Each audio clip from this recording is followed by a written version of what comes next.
Student अपने course देख ले, जो कोर्स उनको अच्छा लगता है उस हिसाब से अपना सब्जेक्ट मैपिंग भी कर लें, क्योंकि उन्होंने CUET में एग्ज़ाम दिया होगा, अपने सब्जेक्ट्स भी होंगे, जो सब्जेक्ट्स उनके हैं उसी हिसाब से उन्होंने CUET में भी एग्ज़ाम दिया होगा, वही सब्जेक्ट्स रखें और नॉर्मलाइज स्कोर के हिसाब से अपने प्रेफरेंस लिस्ट में वो नंबर्स, वो अपना जो भी एप्लीकेशन है वो भर दें।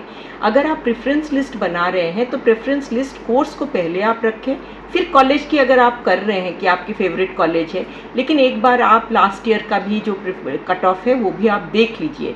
एक अंडरस्टैंडिंग आपको बन जाएगी कि हमारा इस कॉलेज में होगा या नहीं। फिर भी आप उसको प्रायोरिटी लिस्ट में तो डाल ही दें। प्रेफरेंस आप जितना ज़्यादा बनाएंगे उतना आपके लिए अच्छा है। सब्जेक्ट मैपिंग और कोर्स मैपिंग, इस तरह की एक अंडरस्टैंडिंग रखिए, लेकिन पहले आप इसको अपने किसी अलग जगह इसकी लिस्ट बना लें। बनाने के बाद आप ये फॉर्म को भरिए। रिमेंबर, इस फॉर्म को अगर आप अच्छे से नहीं भरेंगे तो बहुत सारी मुश्किलें बाद में पैदा होगी, जिसको आप अलग नहीं कर सकते, अपने प्रॉब्लम्स आप ट्रबल शूट नहीं कर सकते। तो अभी ध्यान दे के अपने प्रेफरेंसेस बनाएं। अच्छे वाले कॉलेजेस अगर आप देख रहे हो तो वो ज़रूर देखें, लेकिन मैं कहूँगी कि कोर्स पे आप ज़्यादा ध्यान रखें। मैम, ये सब्जेक्ट मैपिंग क्या होता है और इसे कैसे बनाएं? सब्जेक्ट मैपिंग ये होता है कि आप एक बार DU के बुलेटिन पढ़ लीजिए, उसमें सारे क्लैरिटी से दिया है कि आप जिस सब्जेक्ट में जाना चाहते हैं उसकी एलिजिबिलिटी क्या है। उस एलिजिबिलिटी को आप अच्छे से पढ़ें, लेकिन आप उन सब्जेक्ट्स पे ज़रूर CUET के स्कोर्स रखेंगे जिस सब्जेक्ट्स को आपने पढ़ा हुआ है 12th में। आप अलग किसी सब्जेक्ट में आप उसको नहीं दे सकते, तो ये ध्यान रखें। लेकिन ये नहीं, अगर आपने साइंस पढ़ा है तो आप बिल्कुल ह्यूमैनिटीज़ और सोशल साइंस में आप अपना एप्लीकेशन में वो सब्जेक्ट डाल सकते हैं, क्योंकि एलिजिबिलिटी क्राइटेरिया में वो है। तो ज़रूर DU बुलेटिन आप अच्छे से पढ़ें, वहाँ सारे डिटेल्स में लिखा हुआ है किस सब्जेक्ट की कौन सी एलिजिबिलिटी क्राइटेरिया है, उस हिसाब से फिर आप अपना सब्जेक्ट मैपिंग कीजिए।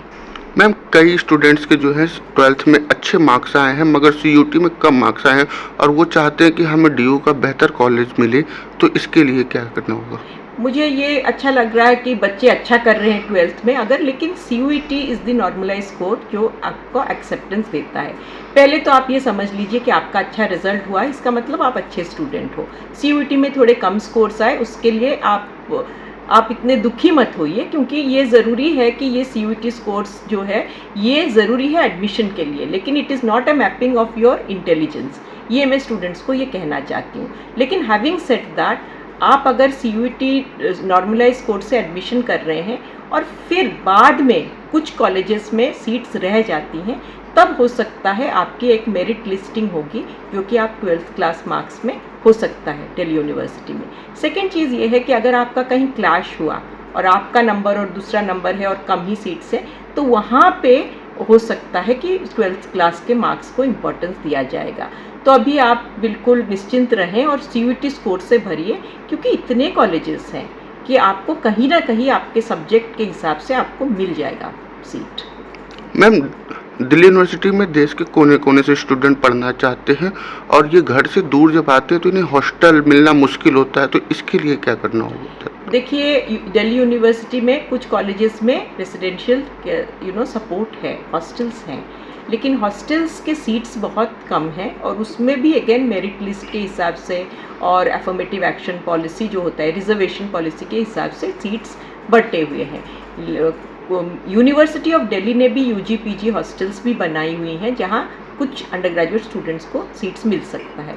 अदर दैन दैट, आसपास में PG हॉस्टल्स भी, PG अकोमोडेशन भी और कुछ प्राइवेट हॉस्टल्स भी है। उसकी अगर वो अंडरस्टैंडिंग चाहते हैं कौन सा अच्छा है कौन सा बुरा है, कुछ सीनियर से वो लोग बात करें। कोई भी कॉलेज में आपको पूरा रेसिडेंशियल सपोर्ट तो नहीं मिल सकता, लेकिन हाँ, आप दिल्ली NCR रीजन के बाहर अगर रहते हैं तो आप ये हॉस्टल्स के लिए अप्लाई कर सकते हैं।